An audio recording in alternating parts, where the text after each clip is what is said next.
Hi everyone, this is Josh Johnson, and today I want to talk to you about creating a Google form. When you're in Google Drive, you can use the New button and create a Google form. You can also go to forms.google.com when you're logged in.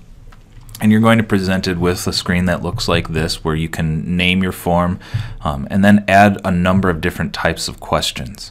So I'll show you how to add a question. It's really simple. First, I'm going to create a question. And this one's more like a statement, but I'm asking, what is your first name? The help text is usually to help describe what you want in this form. It's really exactly what it sounds like. It's the help text that's going to show up for them. And then you can pick what kind of question you want this to be answered as. If you have a multiple choice question for this one, you better put a lot of first names in here because they're going to have to find theirs. Instead, this one is a text question, and you'll notice that it gives you a little example of what it's going to look like for them. So now I've jumped over to a form that I have filled out, and you're going to notice that this form has a number of different types of questions already built in, and it still gives me the option at the very bottom to add more types of questions. I just wanted to use this to show you what the questions look like. You can add questions that are short answer or text. You can add questions that are paragraph text. You can add questions that are checkboxes. Usually a checkbox is like multiple choice that you're going to allow somebody to pick multiple answers. You notice here it says you must select 3. A drop down, or in this case I'll show you the right one, choose from a list is what this one is called. Basically is going to have people use a drop down menu, kind of like this one, where they will select the right answer from a list of answers.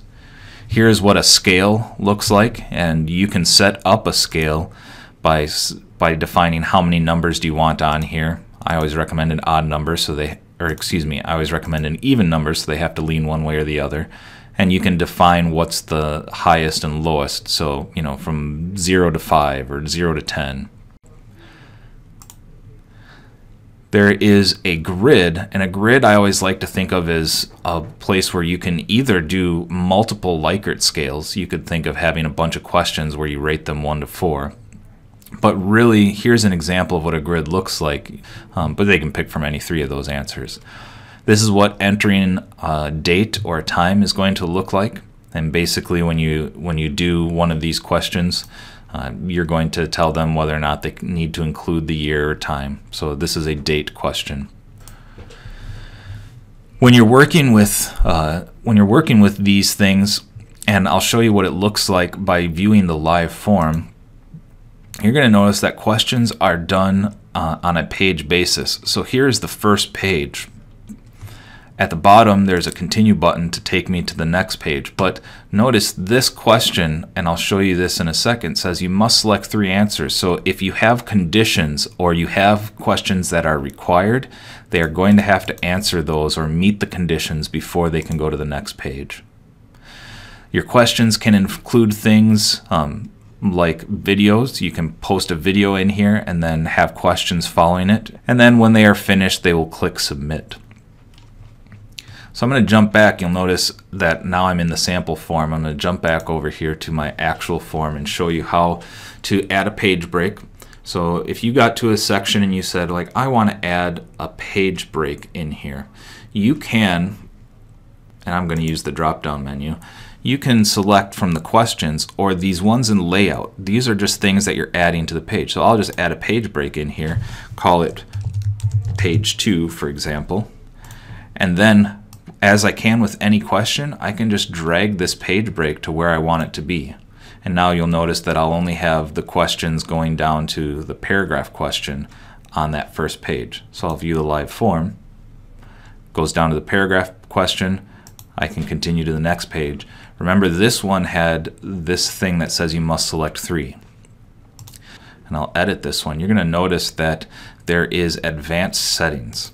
And if you look at the advanced settings, a lot of times there is what's called data validation. When you're talking about a checkbox, you can tell them they have to select exactly, at most, at least. When you work with things like text, the advanced settings allows you to say, like, I want this to be a number between 0 and 100. Otherwise, if somebody puts in like 101, you can define that it will say that is not a number between 0 and 100. You can also, with any of these questions, as you're editing them, you can make them a required question. And finally, in order to speed things along, if you want to use a format over and over again, it's nice to be able to duplicate a question. And then you can just change what it actually is, but leave the format and then hit done, and suddenly you have two of the same question. So remember, you can move these things around as you see fit.